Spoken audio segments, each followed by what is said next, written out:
नमस्कार, आप देख रहे हैं न्यूज़ वन इंडिया। मैं हूं आपके साथ उन्नति भटनागर। सीधा लिए चलते हैं आपको दिल्ली जा राष्ट्रीय अध्यक्ष बीजेपी के जेपी नड्डा क्या कुछ कह रहे हैं खास कार्यक्रम से। तस्वीरें पहले आपको दिखाते हैं। तो देखिए, बीजेपी का नए कार्यालय का उद्घाटन और इस मौके पर हवन पूजन हो रहा है।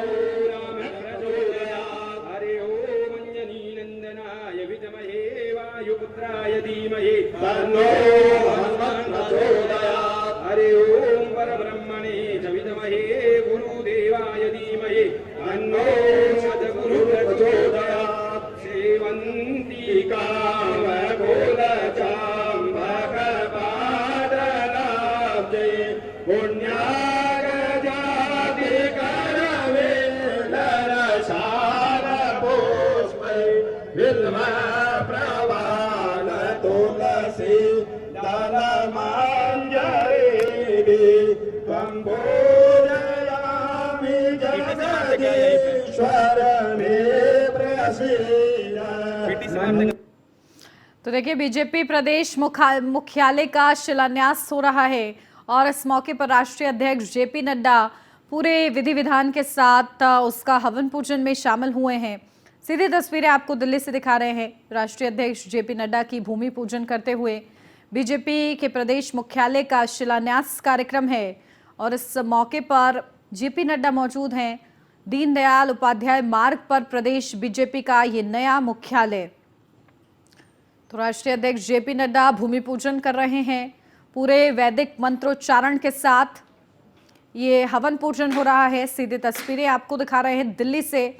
इस दौरान तमाम भारतीय जनता पार्टी के राष्ट्रीय महासचिव, चाहे दुष्यंत गौतम की बात करें या अन्य नेताओं की बात करें, वो लोग भी मौजूद रहे। इसके साथ ही अगर हम बात करें तो ये पंडित दीनदयाल मार्ग पर ये दिल्ली बीजेपी प्रदेश कार्यालय बन रहा है और करीब 1 साल का लक्ष्य रखा गया है जिसके अंदर इसको तैयार कर लिया जाएगा। इसके साथ ही इसमें तमाम खूबियां है। ये पूरी तरीके से CCTV कैमरे से लैस है। अलग अलग जो सम्मेलन कक्ष है वो बनाया गया है। तो निश्चित रूप से भारतीय जनता पार्टी राष्ट्रीय कार्यालय के थोड़ी ही दूरी पर दिल्ली बीजेपी का भव्य प्रदेश कार्यालय भी कहीं ना कहीं बनकर तैयार हो जाएगा। करीब 1 से 1.5 साल का लक्ष्य रखा गया है।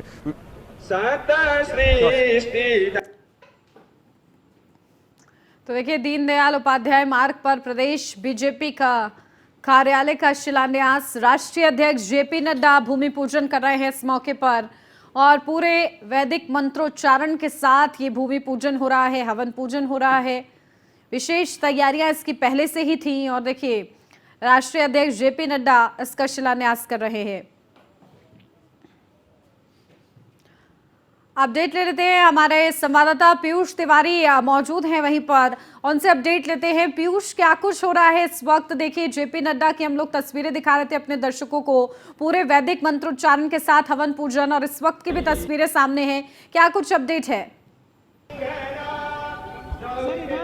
देखिए, आप सीधे तौर पर भारतीय जनता पार्टी के राष्ट्रीय अध्यक्ष जेपी नड्डा को देख रही हैं। किस तरीके से यहाँ पे शिलान्यास किया जा रहा है। भूमि पूजन थोड़ी देर पहले हुआ है और भारतीय जनता पार्टी के राष्ट्रीय अध्यक्ष के अलावा यहाँ पे जो दिल्ली बीजेपी प्रदेश के अध्यक्ष हैं वो भी यहाँ पे मौजूद है और यहाँ पे कहीं ना कहीं शिलान्यास कर दिया गया है। थोड़ी देर पहले तमाम मंत्रोच्चारण के साथ भूमि पूजन किया गया है और यहाँ पे आप तस्वीरों में देखिए किस तरीके से भारतीय जनता पार्टी के राष्ट्रीय अध्यक्ष की बात करें या दिल्ली बीजेपी प्रदेश अध्यक्ष की बात करें, सभी लोग यहाँ पे मौजूद हैं और निश्चित रूप से एक भव्य जो प्रदेश कार्यालय है दिल्ली बीजेपी का वो कहीं ना कहीं 1 साल में बनकर तैयार हो जाएगा। और ये भारतीय जनता पार्टी के राष्ट्रीय अध्यक्ष जेपी नड्डा को आप देख रहे हैं किस तरीके से यहाँ पे जो कार्यक्रम है वो कहीं ना कहीं रखा गया था और थोड़ी देर पहले जो भूमि पूजन है, जो शिलान्यास है वो यहाँ पे हुआ है। और यहाँ पे आपको तस्वीरों में दिखा दे कि किस तरीके से यहाँ पे पूरी तैयारी जो है वो कहीं ना कहीं की गई थी और ये शिलान्यास और भूमि पूजन का जो कार्यक्रम है वो यहाँ पे रखा गया था। और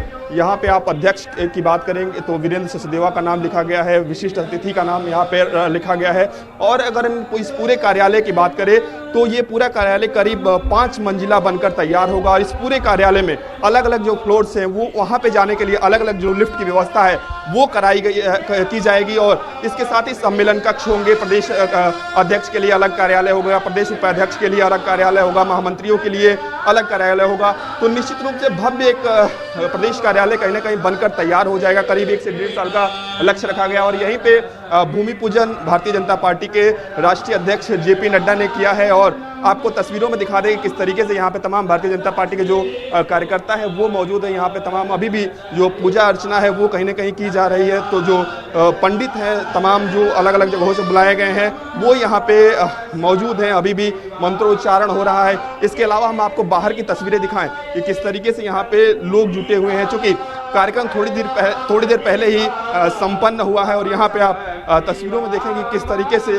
तमाम जो नेता हैं, जो कार्यकर्ता हैं, वो यहाँ से ये पूरा एरिया जो आप देख रही हैं वहाँ पे कहीं ना कहीं जमावड़ा लगा हुआ है। और निश्चित रूप से एक भव्य जो कार्यालय है, जिस तरीके से भारतीय जनता पार्टी का राष्ट्रीय कार्यालय था उसी की तर्ज पे कहीं ना कहीं भारतीय जनता पार्टी का दिल्ली बीजेपी प्रदेश कार्यालय है वो कहीं ना कहीं बनकर तैयार होगा। इसके लिए पूरी तैयारी कर ली गई है। और थोड़ी देर पहले भारतीय जनता पार्टी के राष्ट्रीय अध्यक्ष जेपी नड्डा की बात करें, दिल्ली बीजेपी के प्रदेश अध्यक्ष वीरेंद्र सचदेवा की बात करें, या जो राष्ट्रीय महासचिव हैं चाहे दुष्यंत गौतम की बात करें या और भी जो सांसद हैं मनोज तिवारी की बात करें, सभी लोग यहाँ पे मौजूद थे। और कहीं ना कहीं यहाँ पे भूमि पूजन और शिलान्यास दिल्ली बीजेपी प्रदेश कार्यालय का कर दिया गया है, क्योंकि इससे पहले जो दिल्ली बीजेपी प्रदेश कार्यालय था वो कहीं ना कहीं पुराना हो गया है और उसको बदलने की वक्त की कहीं ना कहीं जरूरत भारतीय जनता पार्टी के शीर्ष नेतृत्व को लग रही थी। और इसी कड़ी में इस दिल्ली बीजेपी प्रदेश कार्यालय को कहीं ना कहीं बनाया जाएगा। करीब 1 साल में ये बनकर तैयार हो जाएगा।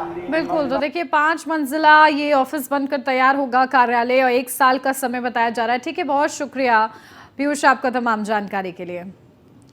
तो देखिए उस वक्त की तस्वीरें भी आपको दिखाई जिस वक्त भूमि पूजन हो रहा था, इसके बाद शिलान्यास किया जेपी नड्डा ने राष्ट्रीय अध्यक्ष होने के नाते, और अब ये बीजेपी कार्यालय जो है 1 साल के अंदर बनकर तैयार हो जाएगा। 5 मंजिला ये पूरा कार्यालय रहेगा।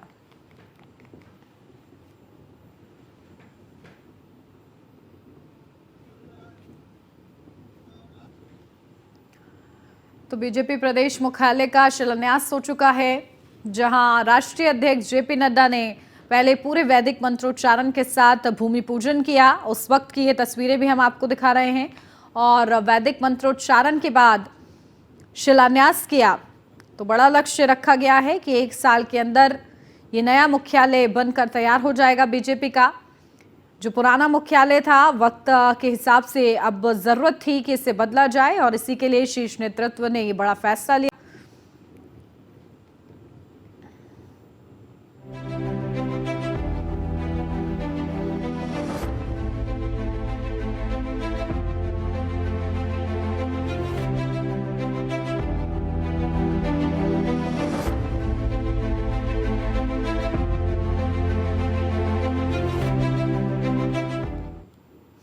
लखनऊ से बड़ी खबर, जहां सपा का नैमिषारण्य प्रशिक्षण शिविर आज से शुरुआत हो रही है। उसकी पहले दिन शिवपाल यादव इस शिविर में मौजूद रहेंगे, दूसरे दिन अखिलेश यादव जाएंगे नैमिषारण्य और सपा कार्यकर्ताओं से संवाद करेंगे अखिलेश यादव।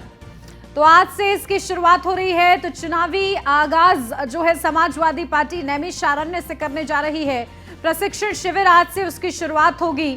पहले दिन शिवपाल यादव इस शिविर में मौजूद रहेंगे और दूसरे दिन अखिलेश यादव नैमिषारण्य जाएंगे। सपा कार्यकर्ताओं से संवाद करेंगे अखिलेश यादव, और लगातार देखिए बूथ स्तर पर भी जाने की समाजवादी पार्टी की इस बार तैयारी है। इसको लेकर भी चर्चा की जाएगी, लेकिन इस प्रशिक्षण शिविर की शुरुआत नैमिषारण्य से हो रही है, जो कि काफी ज्यादा चर्चा का विषय बन चुका है। 24 चुनाव से पहले समाजवादी पार्टी सॉफ्ट हिंदुत्व के साथ आगे बढ़ना चाहती है, और इस सिलसिले में आज से ये प्रशिक्षण शिविर की शुरुआत हो रही है, जहां आज शिवपाल यादव इस शिविर में शामिल होंगे और कल समाजवादी पार्टी के अध्यक्ष अखिलेश यादव शामिल होंगे। आपको बता दें, नैमिषारण्य हिंदुओं का एक प्रसिद्ध तीर्थ स्थान है, जो राजधानी लखनऊ से करीब 80 किलोमीटर दूर सीतापुर जिले में गोमती नदी के तट पर वायु की ओर है।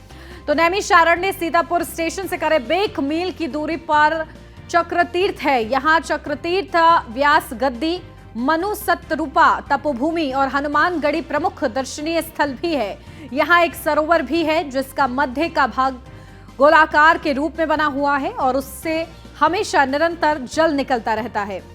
और ऐसे में इसी स्थान से शुरुआत करने जा रही है समाजवादी पार्टी अपने प्रशिक्षण शिविर की। इससे पहले लखीमपुर में हुआ, लेकिन अब नैमिषारण्य से इसकी शुरुआत होगी। आज से इसकी शुरुआत है।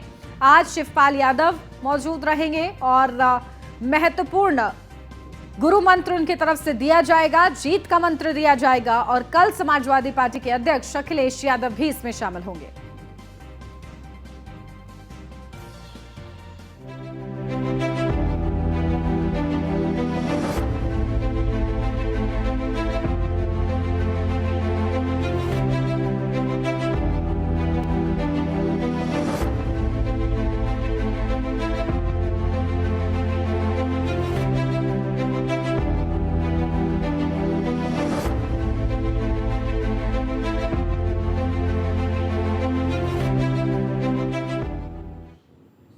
यूपी अधीनस्थ सेवा चयन आयोग से चयनित अभ्यर्थियों को नियुक्ति पत्र दिया जा रहा है।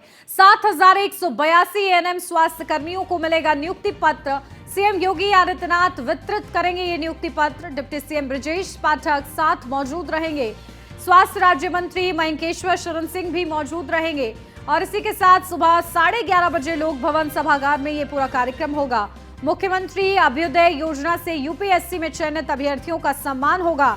यूपीएससी में 23 अभ्यर्थी चयनित हैं, यूपीपीएससी में 95 अभ्यर्थी चयनित हैं।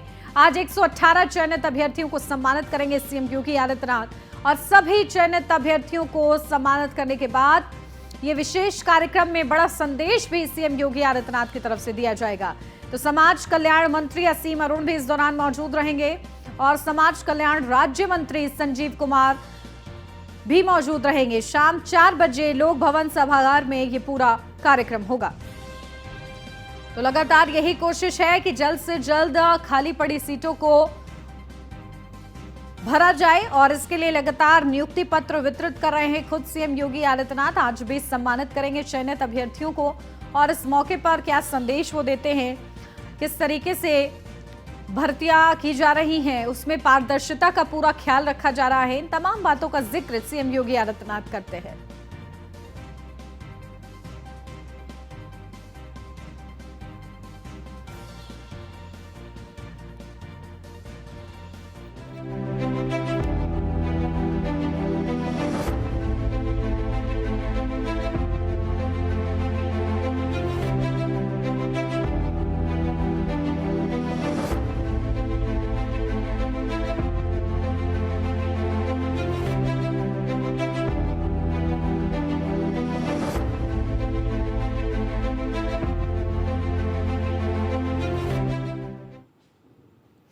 बढ़ते आगे, केंद्रीय मंत्री स्मृति ईरानी का आज रायबरेली का दौरा। 15 दिन में चौथी बार रायबरेली आएंगे स्मृति ईरानी।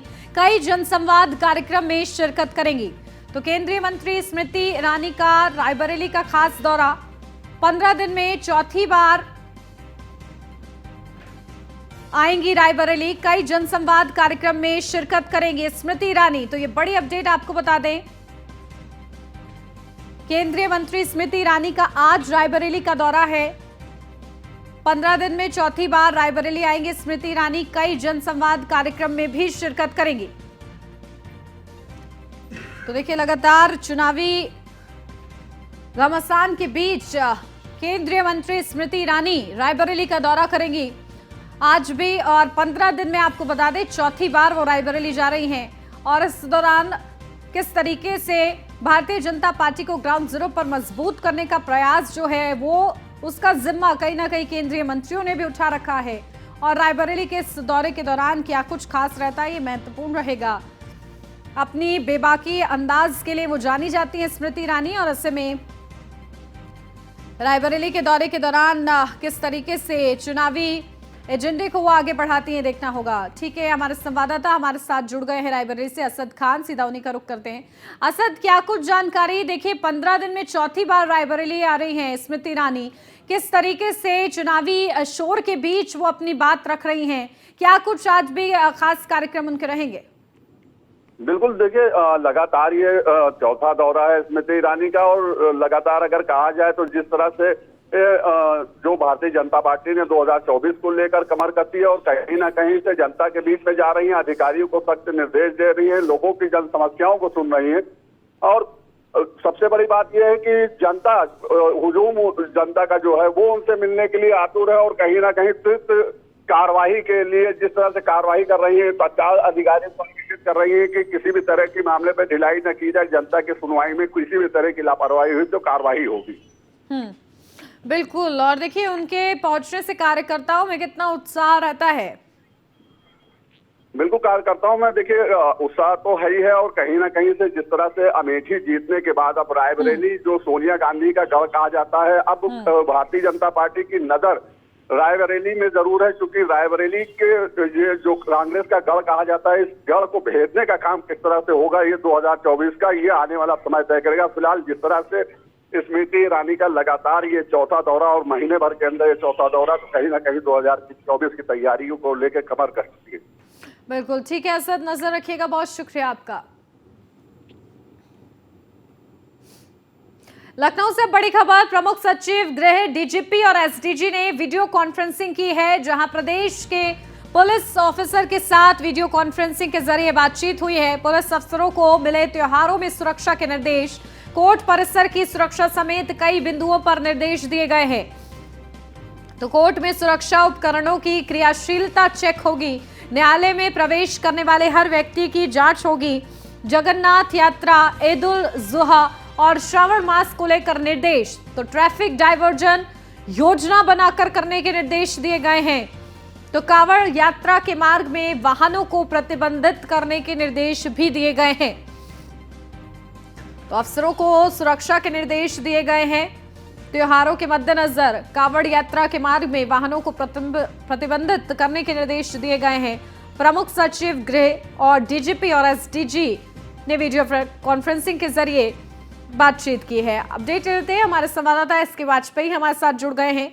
एसके, देखिए, जरूरी दिशा निर्देश दिए गए हैं पुलिस अफसरों को त्योहारों के मद्देनजर कि किस तरीके से सुरक्षा रखनी है और ट्रैफिक व्यवस्था कैसी होनी चाहिए, इन तमाम चीजों को लेकर निर्देश मिले हैं। कैसी तैयारियों में जुट गए हैं अब अफसर? बिल्कुल निश्चित तौर पर जिस तरीके की घटना लखनऊ कोर्ट में हुई है, उसके बाद लगातार पूरे प्रदेश भर में पुलिस चौकन्नी है। कल प्रमुख सचिव गृह है और साथ ही साथ डीजीपी, उसके अलावा स्पेशल डीजी कानून व्यवस्था ने प्रदेश भर के अफसरों के साथ वीडियो कॉन्फ्रेंसिंग की थी। वीडियो कॉन्फ्रेंसिंग के जरिए प्रदेश भर में पुलिस व्यवस्था को दुरुस्त करने के निर्देश दिए गए, जिसमें जहां एक तरफ कोर्ट की व्यवस्था को दुरुस्त करने के निर्देश है, साथ ही साथ जो वहां पर मेटल डिटेक्टर लगे हुए हैं, उसके अलावा जो वहां पर सुरक्षा में तैनात कर्मी है उनका प्रशिक्षण भी कराने के निर्देश है कि अगर कोई व्यक्ति कोर्ट में आता है तो उसकी प्रॉपर चेकिंग की जाए, बिना चेकिंग के कोई भी व्यक्ति कोर्ट के अंदर ना जाए, जिसको लेकर बार काउंसिल से भी बातचीत की जाए और बार काउंसिल से बातचीत के जरिए कहीं न कहीं चेकिंग कर चीजों को सुरक्षित रखा जाए, कहीं पर भी कोई ऐसी घटना दोबारा ना हो, इसको लेकर अफसर इंश्योर करें। साथ ही साथ चूंकि कई त्योहार भी होने हैं, जिसमें ईद उल जुहा है, उसके अलावा जगन्नाथ यात्रा है, साथ ही साथ अब श्रावण मास आने के साथ ही कांवड़ यात्रा शुरू होगी, तो उन सभी को लेकर भी निर्देश जारी किए गए हैं कि ऐसे मार्ग जहां से कांवड़ यात्रा निकलती है वहां पर यात्रा को यहाँ पर ट्रैफिक को डाइवर्ट किया जाए, ट्रैफिक डाइवर्जन लगाया जाए, ऐसे मार्गों पर वाहन का प्रयोग रोका जाए। साथ ही साथ जो रूट पहले से तय है उन्हीं रूटों पर ही यात्राएं निकाली जाए, कोई नया जो प्रयोग है वो कहीं ना हो। साथ ही साथ कानून व्यवस्था को लेकर बिल्कुल, तो देखिए, सुरक्षा को लेकर विस्तृत ये निर्देश जारी किए गए हैं। ठीक है, बहुत शुक्रिया इसके आपका तमाम जानकारी के लिए। बढ़ते आगे, संदिग्ध हालत में मिली महिला, जहां अलीगढ़ से बड़ी खबर, खेत में संदिग्ध हालत में महिला मिली है। परिजनों ने दुष्कर्म का आरोप लगाया है, रेप के बाद हत्या की कोशिश का आरोप है। महिला के शरीर पर चोट के निशान भी मिले हैं। तो ये बड़ी खबर, रेप के बाद हत्या की कोशिश का आरोप परिजनों की तरफ से लगाया जा रहा है। अलीगढ़ से ये खबर है। अलीगढ़ के थाना लोधा इलाके का ये पूरा मामला बताया जा रहा है, जहां संदिग्ध हालत में एक महिला मिली है और परिजनों की तरफ से दुष्कर्म के बाद हत्या का आरोप लगाया गया है।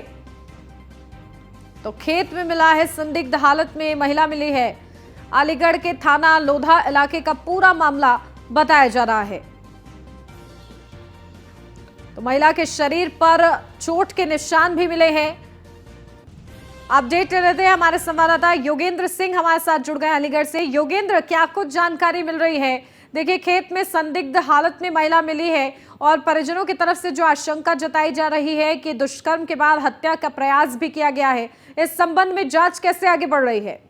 देखिए, जो खेत में अर्धनग्न हालत में महिला मिली है, जिससे साफ देख के लगता है कि उसके साथ दुष्कर्म के बाद उसकी हत्या की गई है। और इसी बात को लेकर के उसके परिजन भी यही आरोप लगा रहे हैं कि ये महिला कल रात से की घर से निकली थी, उसके बाद जो ये खेतों में शौच क्रिया या किसी के लिए गई थी, उसके बाद वहां पर जो सुबह के वक्त जब वहां पर बाकी लोग खेतों की तरफ गए तो इस महिला की लाश पड़ी मिली थी और महिला की लाश अर्धनग्न हालत में थी। इस तरीके से देखने में साफ लग रहा था कि इसके साथ दुष्कर्म किया गया।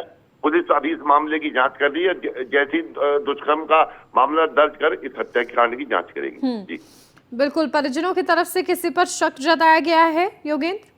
अभी तक तो परिजनों ने कोई शक नहीं जताया, लेकिन यह है कि उनकी जो महिला है, उनका कहना है कि रात को महिला घर से निकली है और क्योंकि ये मामला ऐसा है इसे तो कोई भी कर सकता है, शक वो किस पे जताएंगे। बिल्कुल ठीक है, बहुत शुक्रिया योगेंद्र। मैनपुरी से अब खबर, पुलिस और बदमाशों के बीच मुठभेड़ हुई है। गोली लगने के बाद 2 बदमाश गिरफ्तार, 2 बदमाश फरार हुए हैं। एटा और मैनपुरी में लूट करके भाग रहे थे बदमाश। एक ही दिन में 5 लूट की घटना को अंजाम दिया गया है। बदमाशों के पास से बाइक, तमंचा, जेवरात बरामद हुआ है।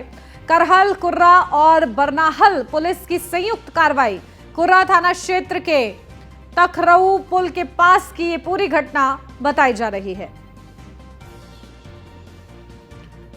अपडेट ले लेते हैं, हमारे संवाददाता अभिषेक जैन हमारे साथ जुड़ गए मैनपुरी से। अभिषेक, क्या कुछ अपडेट? पुलिस और बदमाशों के बीच मुठभेड़ हुई? बिल्कुल, मैं आपको बता दूं ये घटना देर रात की घटना है जहां पर पुलिस चेकिंग अभियान चला रही थी। पुलिस चेकिंग अभियान के दौरान ही पुलिस को सूचना मिलती है कि बाइक सवार कुछ संदिग्ध लोग जा रहे हैं, जिस पर पुलिस उनको रोकने का प्रयास करती है और रोकने के प्रयास में जो बदमाश होते हैं बाइक पर वो उन पर फायरिंग कर देते हैं। पुलिस ने भी बचाव करते हुए फायरिंग की और मुठभेड़ की सूचना मिलने के बाद जैसे ही एसपी विनोद कुमार भी वहां मौके पर पहुंच जाते हैं, राजेश कुमार जो एएसपी हैं वो भी पहुंच जाते हैं। करीब लगभग 1 घंटे तक ये पूरी मुठभेड़ चलती है। मुठभेड़ में 2 बदमाश पैर में गोली लगने से गिरफ्तार हो जाते हैं, वहीं 2 बदमाश अंधेरे का फायदा उठाकर भाग जाते हैं। पुलिस ने बताया कि लगभग ये कल ही के दिन में आप समझ लीजिए एटा और मैनपुरी दोनों जिलों में मिलाकर 5 लूट की घटनाओं को अंजाम दे चुके थे। आपको जानकारी के लिए मैं बता दूं कि कल ही मैनपुरी क्षेत्र में 2 घटनाएं हुई थी जिसमें लूट की वारदात को इन लोगों ने अंजाम दिया था और वहीं एटा में भी इन्होंने लूट की घटना को अंजाम दिया था। बरामदगी के दौरान पुलिस ने इनके पास से एक मोटरसाइकिल, 2 तमंचा और कई सोने चांदी के आभूषण भी बरामद किए हैं। वहीं पुलिस का साफ तौर पर यह भी कहना है कि जो भागे हुए बदमाश हैं उनकी भी जल्द से जल्द गिरफ्तारी कर ली जाएगी। बिल्कुल अभिषेक, तो किन किन धाराओं में मुकदमा चलेगा अब इन पर? बिल्कुल, जिस तरीके से पुलिस दावा कर रही है, क्योंकि पुलिस लगातार इनका जो क्राइम हिस्ट्री है वो खंगालने की कोशिश कर रही है और अन्य जनपदों में भी बताया जा रहा है कि इन पर मुकदमे दर्ज हैं, क्योंकि तमाम ये ऐसे अपराध को अंजाम देने में लगे हुए थे। तो पुलिस का कहना साफ तौर पर यही है कि इनकी जो डेटा है वो निकाला जा रहा है, उसके आधार पर इन पर बिल्कुल। देखिए, बड़ी सफलता पुलिस को मिली है। बहुत शुक्रिया अभिषेक आपका तमाम जानकारी के लिए। दिल्ली से अब बड़ी खबर, पहलवानों के खिलाफ एफआईआर दर्ज करने की मांग। पटियाला हाउस कोर्ट में आज मामले की सुनवाई होगी। याचिका में प्रधानमंत्री और बृजभूषण के खिलाफ भड़काऊ बयानबाजी का जिक्र, पहलवानों पर हेट स्पीच के तहत मुकदमा दर्ज करने की मांग। बम बम महाराज ने पटियाला हाउस कोर्ट में दाखिल की है याचिका। तो बम बम महाराज ने पटियाला हाउस कोर्ट में याचिका दाखिल की है जिस पर आज सुनवाई, जहां बम बम महाराज की तरफ से इस याचिका में पहलवानों पर हेट स्पीच के तहत मुकदमा दर्ज करने की मांग की गई है। पहलवानों के खिलाफ एफआईआर दर्ज करने की भी मांग है। इस पूरे मामले में पटियाला हाउस कोर्ट में आज मामले की सुनवाई होगी। तो इस दौरान इस याचिका में प्रधानमंत्री और बृजभूषण के खिलाफ भड़काऊ बयानबाजी का जिक्र किया गया है और इसी के चलते ये मांग की जा रही है कि पहलवानों पर हेट स्पीच के तहत मुकदमा दर्ज होना चाहिए। तो बता दें आपको, बम बम महाराज ने पटियाला हाउस कोर्ट में दाखिल की है ये याचिका।